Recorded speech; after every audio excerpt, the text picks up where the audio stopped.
कि इस वीडियो में हम देखेंगे बिहार बोर्ड मैट्रिक के मैथ के फर्स्ट शिफ्ट में पूछे गए क्वेश्चन को और उसके आंसर को। तो चलिए वीडियो को शुरू करते हैं और देखते हैं, और आप इस वीडियो की मदद से अपना मिला सकते हैं कि आपका कितना ऑब्जेक्टिव सही हो रहा है और कितना गलत हो रहा है। तो चलिए देखते हैं और शुरू करते हैं इस वीडियो को। तो सबसे पहला क्वेश्चन है कि यदि 4, 5, 9, 11 और x का माध्य 7 है तो x का मान है, तो इसका आंसर होगा ए यानी कि 6। अब देखते हैं दूसरे क्वेश्चन को। तो यहाँ पर दूसरा क्वेश्चन है द्विघात समीकरण 4x² प्लस 4x प्लस 1 बराबर 0 के मूलों की प्रकृति होगी, तो इसका आंसर हो जाएगा बी यानी कि वास्तविक और बराबर। अब अगले क्वेश्चन को देखते हैं। तो इसका अगला क्वेश्चन है कि यदि 9 अल्फ़ा बराबर 90 डिग्री तो साइन अल्फ़ा का मान होगा, तो इसका आंसर हो जाएगा सी यानी 1/2। अब देखते हैं अगले क्वेश्चन को। तो यहाँ पर अगला क्वेश्चन है कि sine 45 degree into plus theta और घटाओ cos into 45 degree minus theta बराबर व्हाट, तो इसका आंसर हो जाएगा 0। अब देखते हैं अगले क्वेश्चन को। तो अगला क्वेश्चन है रैखिक समीकरण युग्म 5x प्लस 2y बराबर 16 एवं 7x माइनस 4y बराबर 2 के हल है, तो इसका आंसर हो जाएगा ए यानी x बराबर 2 और y बराबर 3। अब अगले क्वेश्चन को देखते हैं। तो अगला क्वेश्चन है कि त्रिभुज ABC त्रिभुज DEF के समरूप है एवं क्षेत्रफल त्रिभुज ABC बराबर 36 सेंटीमीटर स्क्वायर है एवं क्षेत्रफल त्रिभुज DEF बराबर 49 सेंटीमीटर स्क्वायर है, तो दोनों त्रिभुजों की संगत भुजाओं का अनुपात होगा, तो इसका आंसर हो जाएगा बी यानी 6:7। अब अगले क्वेश्चन को देखते हैं। तो अगला क्वेश्चन है कि त्रिभुज ABC में BC समानांतर DE समानांतर BC इस तरह है कि AD बटा BD बराबर 3/5। यदि AC बराबर 5.6 सेंटीमीटर तब AE बराबर क्या होगा, तो इसका आंसर हो जाएगा डी यानी 2.1 सेंटीमीटर। अब अगले क्वेश्चन को देखते हैं। तो अगला क्वेश्चन है 10 सेंटीमीटर त्रिज्या वाली वृत्त की जीवा वृत्त के केंद्र पर समकोण बनाती है, तो उस जीवा की लंबाई होगी, तो इसका आंसर हो जाएगा 10√2 सेंटीमीटर। अब देखते हैं अगला क्वेश्चन को। तो अगला क्वेश्चन है कि cos 60 degree into cos 30 degree minus sine 60 degree into 30 degree का मान होगा, तो इसका आंसर हो जाएगा सी यानी कि 0। अब देखते हैं अगले क्वेश्चन को। तो अगला क्वेश्चन है कि रैखिक समीकरण में चर के घात की संख्या होती है, तो इसका आंसर हो जाएगा ए यानी 1। अब देखते हैं अगले क्वेश्चन को। तो अगला क्वेश्चन है यदि tan थीटा बराबर 4/3 तब sine theta plus cos theta का मान क्या होगा, तो इसका आंसर हो जाएगा सी यानी 7/5। अब अगले क्वेश्चन को देखते हैं। तो अगला क्वेश्चन है कि कोसेक थीटा घटाओ कॉट थीटा का होल स्क्वायर बराबर होगा, तो इसका आंसर हो जाएगा बी यानी 1 घटाओ कॉस थीटा बटा 1 जोड़ कॉस थीटा के बराबर। आर त्रिज्या वाले वृत्त में थीटा कोण वाले त्रिज्यखंड के संगत चाप की लंबाई होगी, तो इसका आंसर हो जाएगा 2πr थीटा बटा 360। अब देखते हैं अगले क्वेश्चन को। अगला क्वेश्चन है कि सेक 11 डिग्री का मान बटा कौशेक 79 डिग्री का मान होगा, तो इसका आंसर हो जाएगा ए यानी कि 1। अब अगले क्वेश्चन को देखते हैं। एक पहिए का व्यास 40 सेंटीमीटर है, 176 मीटर की दूरी तय करने में इसे कितना चक्कर लगाना पड़ेगा, तो इसका आंसर हो जाएगा ए यानी 140। अब देखते हैं अगले क्वेश्चन को। तो अगला क्वेश्चन है यदि शंकु की ऊंचाई h और आधार की त्रिज्या r है तो इसका आयतन होगा, तो इसका आंसर हो जाएगा बी यानी 1/3πr²h। अब देखते हैं अगले क्वेश्चन को। तो अगला क्वेश्चन है किसी बेलन का व्यास 28 सेंटीमीटर एवं इसकी तिर्यक एवं इसकी ऊंचाई 20 सेंटीमीटर है, तो इसका संपूर्ण पृष्ठ का क्षेत्रफल होगा, तो इसका आंसर हो जाएगा 2992 सेंटीमीटर, यानी इसका आंसर हो जाएगा बी। अब देखते हैं अगले क्वेश्चन को। तो अगला क्वेश्चन है यहाँ पर यदि किसी गोले की त्रिज्या तिगुनी हो जाती है तो इसका आयतन हो जाएगा, तो इसका आंसर हो जाएगा डी यानी 27 गुना। अब अगले क्वेश्चन को देखते हैं। तो अगला क्वेश्चन है यदि किसी घन के विकर्ण की लंबाई 6√3 सेंटीमीटर है तो इसके संपूर्ण पृष्ठ का क्षेत्रफल होगा, तो इसका आंसर हो जाएगा बी यानी 216 सेंटीमीटर स्क्वायर। अब अगले क्वेश्चन को देखते हैं। तो अगला क्वेश्चन है यदि किसी शंकु के वक्रपृष्ठ का क्षेत्रफल 280 सेंटीमीटर स्क्वायर है और त्रिज्या 14 सेंटीमीटर है, तो इसके तिर्यक की ऊंचाई होगी, तो इसका आंसर हो जाएगा बी यानी 20 सेंटीमीटर। अब अगले क्वेश्चन को देखते हैं। तो अगला जो क्वेश्चन है संख्या 2.131131113 और 1 1 1 1 3 है, तो इसका आंसर हो जाएगा सी यानी अपरिमेय संख्या। अब देखते हैं अगले क्वेश्चन को। तो अगला क्वेश्चन है सहभाज्य संख्या का मस होता है, तो सहभाज्य संख्या का मस 1 होता है, तो इसका आंसर हो जाएगा बी। अब देखते हैं अगले क्वेश्चन को। तो अगला क्वेश्चन है यदि m एक धनात्मक पूर्णांक है तो धनात्मक विषम पूर्णांक का रूप होगा, तो इसका आंसर हो जाएगा सी यानी 4m+1 के रूप का।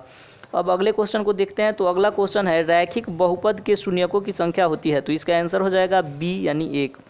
अब देखते हैं अगले क्वेश्चन को। तो अगला क्वेश्चन है कि 2x² - 3x - 5 का एक शून्यक है, तो इसका आंसर हो जाएगा -1 यानी कि बी।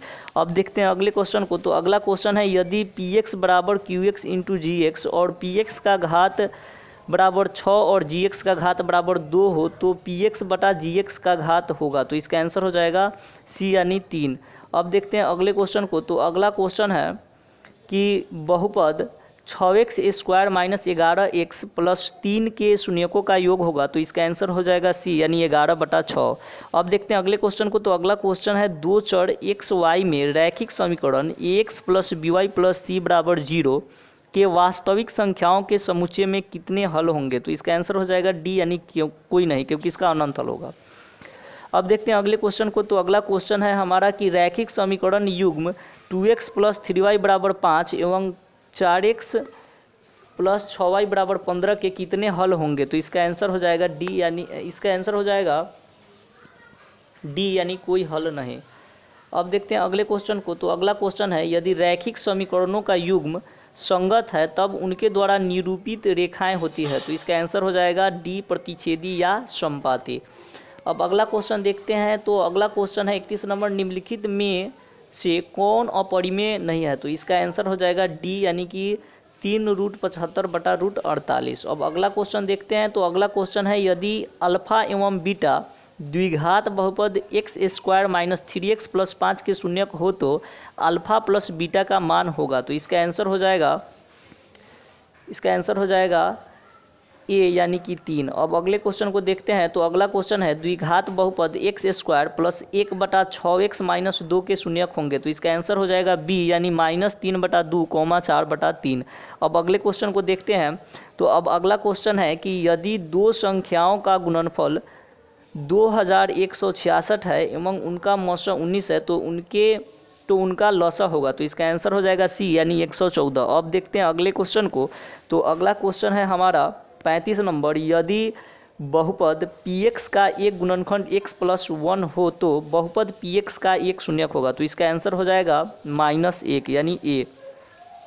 अब अगला क्वेश्चन देखते हैं। तो इसका अगला क्वेश्चन है समीकरण निकाय 6x - 2y + 9 बराबर 0 और 3x - y + 12 बराबर 0 का आलेख दो सरल रेखाएं हैं जो है समपाती है समानांतर है, तो इसका आंसर हो जाएगा बी यानी समानांतर है। अब अगले क्वेश्चन को देखते हैं। तो अगला क्वेश्चन है यदि 2x³ यदि a बराबर 2q × 3 × 5 और b बराबर 2⁴ × 5 × 7 तब लसा होगा, तो इसका लसा हो जाएगा 1680 यानी कि आंसर डी। अब अगले क्वेश्चन को देखते हैं। तो अगला क्वेश्चन है किसी द्विघात बहुपद के शून्यक यदि 5 एवं -3 है तो द्विघात बहुपद होगा, तो इसका आंसर हो जाएगा सी यानी x² - 2x - 15। अब अगले क्वेश्चन को देखते हैं। तो इसका अगला क्वेश्चन है समानांतर श्रेणी -10, -6, -2, का सार्व अंतर है, तो इसका आंसर हो जाएगा बी यानी कि 4। अब अगले क्वेश्चन को देखते हैं। तो अगला क्वेश्चन है निम्नलिखित में कौन द्विघात समीकरण नहीं है, तो इसका आंसर हो जाएगा सी यानी कि √2x + 3 का होल स्क्वायर बराबर 2x² + 6।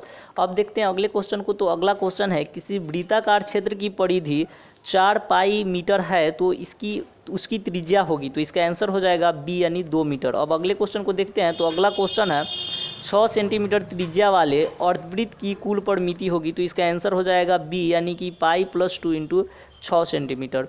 अब अगले क्वेश्चन को देखते हैं। तो अगला क्वेश्चन है 21 सेंटीमीटर त्रिज्या वाले वृत्त के उस चाप की लंबाई क्या होगी जो वृत्त के केंद्र पर 60 डिग्री का कोण आंतरित करता है, तो इसका आंसर हो जाएगा बी यानी कि 22 सेंटीमीटर। अब अगले क्वेश्चन को देखते हैं। तो अगला क्वेश्चन है दो घनों के आयतनों का अनुपात 1:27 है तो उनके पृष्ठीय क्षेत्रफलों का अनुपात होगा, तो इसका आंसर हो जाएगा सी यानी 1:9।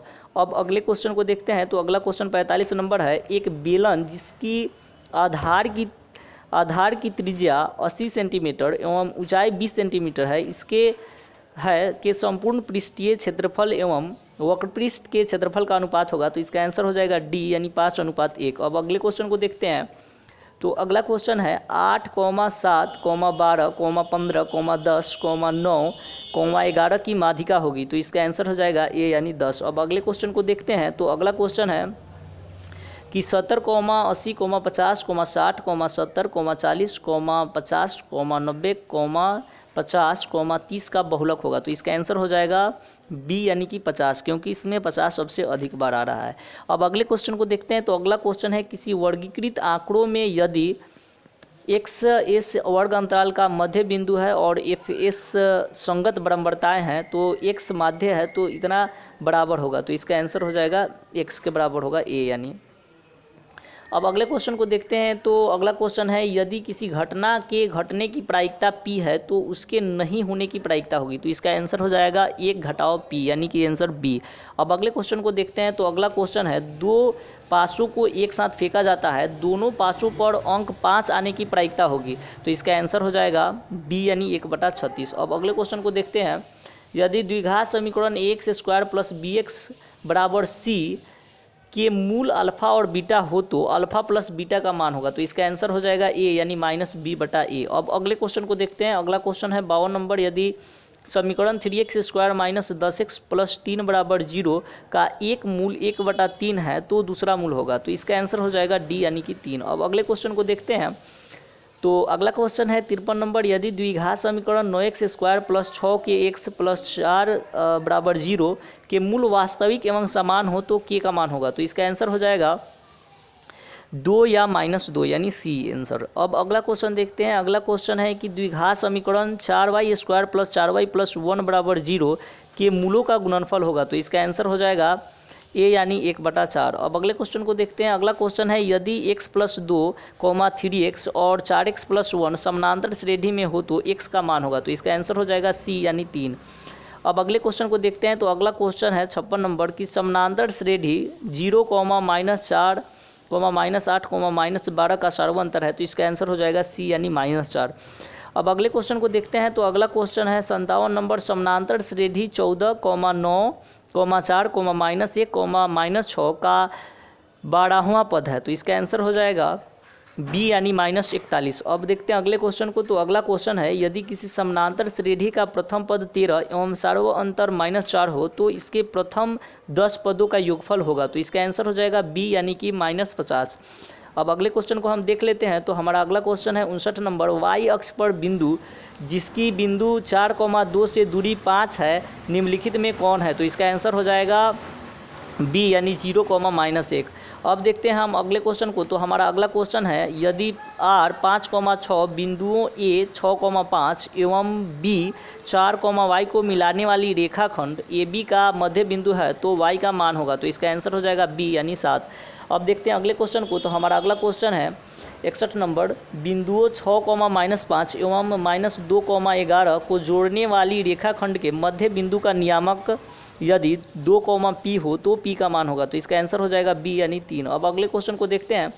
तो अगला क्वेश्चन है बिंदु -6, -7 का कोटि है तो कोटि y का मान होता है। तो इसका आंसर हो जाएगा -7 यानी कि सी आंसर। अब अगले क्वेश्चन को देखते हैं। अगला क्वेश्चन है 63 नंबर। x अक्ष का समीकरण है तो इसका आंसर हो जाएगा बी यानी y = 0। अब अगले क्वेश्चन को देखते हैं। तो अगला क्वेश्चन है कि sec² 10 डिग्री -cot² 80 डिग्री का मान है। तो इसका आंसर हो जाएगा ए यानी कि 1। अब अगले क्वेश्चन को देखते हैं। तो हमारा अगला क्वेश्चन है यदि किसी त्रिभुज के शीर्ष के नियामक -1, 0, 5, -2 एवं 8, 2 हो तो इसके केंद्रक के नियामक होंगे। तो इसका आंसर हो जाएगा बी यानी 4, 0। अब देखते हैं अगले क्वेश्चन को। तो अगला क्वेश्चन है यदि वृत्त की त्रिज्या 7 सेंटीमीटर है तो उस अर्धवृत्त की परिमिति होगी। तो इसका आंसर हो जाएगा 36 सेंटीमीटर यानी आंसर ए। अब देखते हैं अगले क्वेश्चन को। तो हमारा अगला क्वेश्चन है किसी वृत्त पर बाह्य बिंदु से कितनी स्पर्श रेखाएं खींची जा सकती है। तो इसका आंसर हो जाएगा बी यानी कि 2। किसी वृत्त पर बाह्य बिंदु से 2 स्पर्श रेखाएं खींची जा सकती है। अब देखते हैं अगले क्वेश्चन को। तो हमारा अगला क्वेश्चन है यहाँ पर कि 1 + cot स्क्वायर थीटा का मान है, तो इसका आंसर हो जाएगा सी यानी cos स्क्वायर थीटा। अब देखते हैं अगले क्वेश्चन को। तो हमारा अगला क्वेश्चन है कि tan theta into tan 10 degree into tan 15 degree into tan 75 degree into tan 80 degree का मान होगा, तो इसका आंसर हो जाएगा डी यानी 1। अब देखते हैं अगले क्वेश्चन को। तो हमारा अगला क्वेश्चन है 70 नंबर, यदि tan थीटा बराबर √3 तब सेक थीटा होगा, तो इसका आंसर हो जाएगा डी यानी कि 2। अब देखते हैं अगले क्वेश्चन को। तो हमारा अगला क्वेश्चन है, यदि वृत्त के व्यास के सिरों के नियामक 2,3 एवं -6,7 हो तो उसके केंद्र का नियामक होगा, तो इसका आंसर हो जाएगा ए यानी -2,5। अब देखते हैं अगले क्वेश्चन को। तो अगला क्वेश्चन है, त्रिभुज ABC में P और Q बिंदु भुजा AB और AC पर क्रमशः इस प्रकार है कि PQ समानांतर BC, यदि AP बराबर 3 सेंटीमीटर, PB बराबर 2 सेंटीमीटर, AQ बराबर 6 सेंटीमीटर और QC बराबर x सेंटीमीटर हो तो x का मान होगा, तो इसका आंसर हो जाएगा B यानी कि 4 सेंटीमीटर। अब देखते हैं अगले क्वेश्चन को। तो हमारा अगला क्वेश्चन यहाँ पर है 73 नंबर, 2 समरूप त्रिभुजों के क्षेत्रफल का अनुपात 9:4 है तो उनकी संगत ऊंचाई का अनुपात होगा, तो इसका आंसर हो जाएगा बी यानी कि 3:2। अब देखते हैं अगले क्वेश्चन को। तो हमारा अगला क्वेश्चन है 74 नंबर की त्रिभुज PQR में यदि PQ स्क्वायर बराबर PR स्क्वायर जोड़ QR स्क्वायर तो त्रिभुज का कौन सा कोण समकोण होगा, तो इसका आंसर हो जाएगा सी यानी कि कोण आर। अब देखते हैं अगले क्वेश्चन को। तो हमारा अगला क्वेश्चन है 75 नंबर, किसी वृत्त को 2 अलग बिंदुओं पर प्रतिच्छेद करने वाली रेखा को कहते हैं, तो इसका आंसर हो जाएगा बी यानी छेदक रेखा।